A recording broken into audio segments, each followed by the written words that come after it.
Hey, this is Oliver with The Imperfect Entrepreneur. Today we're going to talk about some alternative investments. So, the last couple of days have been absolutely bonkers.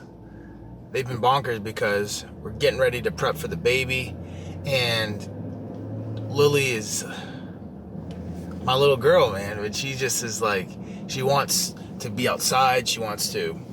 We're potty training her. She wants to, she's now starting to get into that no phase, right? And, daddy's the yes guy. So we're making it happen, and we're excited to just keep pushing forward and continuing to grow and continue to expand as a family. So I had a buddy reach out to me this morning and tell me about this alternative investment. And you know me, I'm a real estate guy. I'm a business guy. I'm an invest in myself type of guy. I haven't really been a big, alternative investment from like all the other things that are out there, right? And when we were talking, obviously the first thing that came into my mind is, in anything in life, if you want more of it, you got to invest either time or you have to invest money, right? In anything you want in life, whether it's money, whether you want more, better family life, you got to invest your time, maybe spending more time with your wife, your husband, your kids, right? If you want better health, right? You're going to invest time, right? You're going to have to invest time going to the gym, working out, running, maybe invest some money in a trainer, right? And some equipment. If you want to get better from a spiritual standpoint, you got to invest time. I set aside 30 minutes every day to read and do what I want to do, not what the demands of the business are requiring, what my partners are requiring, what my team members are requiring. I do what I want to do, right? And they all take either time or money, right? It's the only two things you have, right? So in the beginning, when I first started investing, I've invested a lot of my time because I didn't have the money, right? What would I do? I'd go and be the boots on the ground for a project, right? And then I'd find somebody that had the money, and they would, loan me the money or purchase the property, and then I would go work on it for the benefit of both of us, right? And we would create some sort of a structure where they would win, I would win, and it'd be beneficial for both parties, right?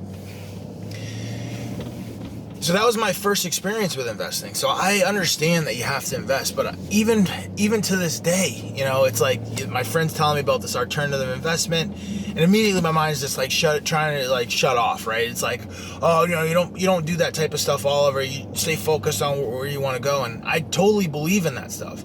But at the same time, I think like I didn't always invest in real estate. I didn't always have a construction business. I had to get curious about those things and actually lean into them to make them what they are today for me, my family, and my team, and my community, right? So I'm like thinking, you know what, Oliver, don't just shut off. Just hear them out, take a look at it, run it through your team. And that's what I want to walk with you through today. Like, how do I look at these types of investments, right? How do I even comprehend, or how do I compare? How would I even compare them, right? So the first thing is what is the opportunity, right? And if it's not a big enough opportunity, maybe it's not even worth our time. So I asked him, what is the opportunity? So he tells me, it's like 1 or 2% a day. I'm like, holy cow. So you think 1 or 2% a day, that's that's 365% a year, or double that, which is I can't even do the math right now, but it's 730 percent. So when I'm thinking about it, I'm in real estate, and the real returns we get in real estate are outstanding at 15+% a year, right? So when you start talking about 365 or 730% a year, I'm like, holy cow. So the opportunity is big enough. So now let me just take a second and see what's going on, because a lot of times we get running so fast, and what we actually need to do is stop and look for leverage. And I got that from my buddy, one of my mentors, Myron. Stop, look for leverage. And for me, I had an unfortunate incident that happened to my leg that forced me to stop. Like I had the surgery on my left foot. I had some reactive arthritis that was acting up, and they went in and they pulled all the cartilage out of in between the bones and fused them all together. And with that surgery, one of the requirements is that you can't walk for 3 months. So like I was running, moving so fast and trying to get everything done and trying to be successful, trying to take care of my family, trying to do everything. Just trying so much stuff. And then I was like, that situation punched me in the face, right? Because here I am, I think I was 22 years old, something like that. And all of a sudden I literally had to sit in bed for 3 months. I had to stop. But looking back, I'm so grateful for that time, because once I stopped, I looked for leverage. I looked and had a moment to actually think and use our highest level of value and make a choice on how I wanted and where I wanted my direction of my life to go. So extremely grateful for that. So like the first thing we look for is like, how big is the opportunity? The opportunity is big enough. The second thing is like, for me is like, all right, well, you invested last year, did you get a K1 or did you get like a 1099 or did you get some sort of a tax form? And he didn't get a tax forms, and he was saying like this thing is offshore and it's, it was, you're responsible for your own taxes. So kind of a little bit of a red flag goes off for me there, but I'm still, I want to be a good steward. He's telling me the type of returns that he's getting. He's actually taking the money out. Like he's got it in his account. So I'm like, what I'm going to do is I'm not even going to make a judgment on this. I'm going to talk with, my team about it. Right. And what do I mean by my team? That's my accountant and my lawyer. Right. And when I say my team, I want to also just like give you another perspective from an accountant and a lawyer.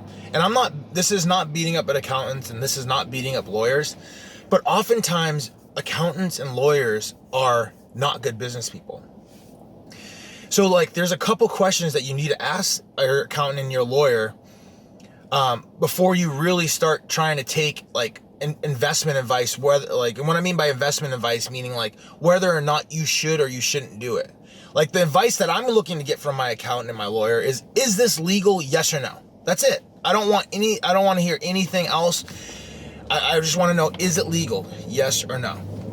And the reason why I don't want to hear anything else is because oftentimes you'll ask an accountant, like, what's the biggest thing you've ever built?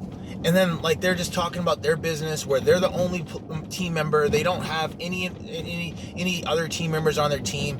They're working 20 hours a day. Like they haven't built anything, right? But here you're now asking them for investment advice, and they've never invested anything. So like you have to be really careful about it.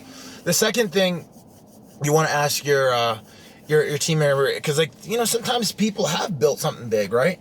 Now you want to qualify how big of a take they got from the situation. So you ask them, all right, what was your returns from that situation? And then if they tell you like, hey, yeah, I got 50%, they were a big player in it, right? That they had a huge involvement in creating that value because they got 50%. Now, if they say, oh, I didn't get anything and I didn't have it in writing and all that stuff, like you start to question whether or not that person can really give you good advice or how big of a part they took in creating that value, right? So those are the questions that I got that from one of my mentors, Brandon Dawson. And it was like huge for me because like we put so much trust and faith in our accountants and our lawyers, but at the same time, like they haven't created the success that I want in my life. So like, why am I going to take their word and their teachings as gospel? I'm going to qualify and just ask them the specific things that I need to clarify so that I have the confidence to move forward. And the confidence in this situation is it legal? Yes or no?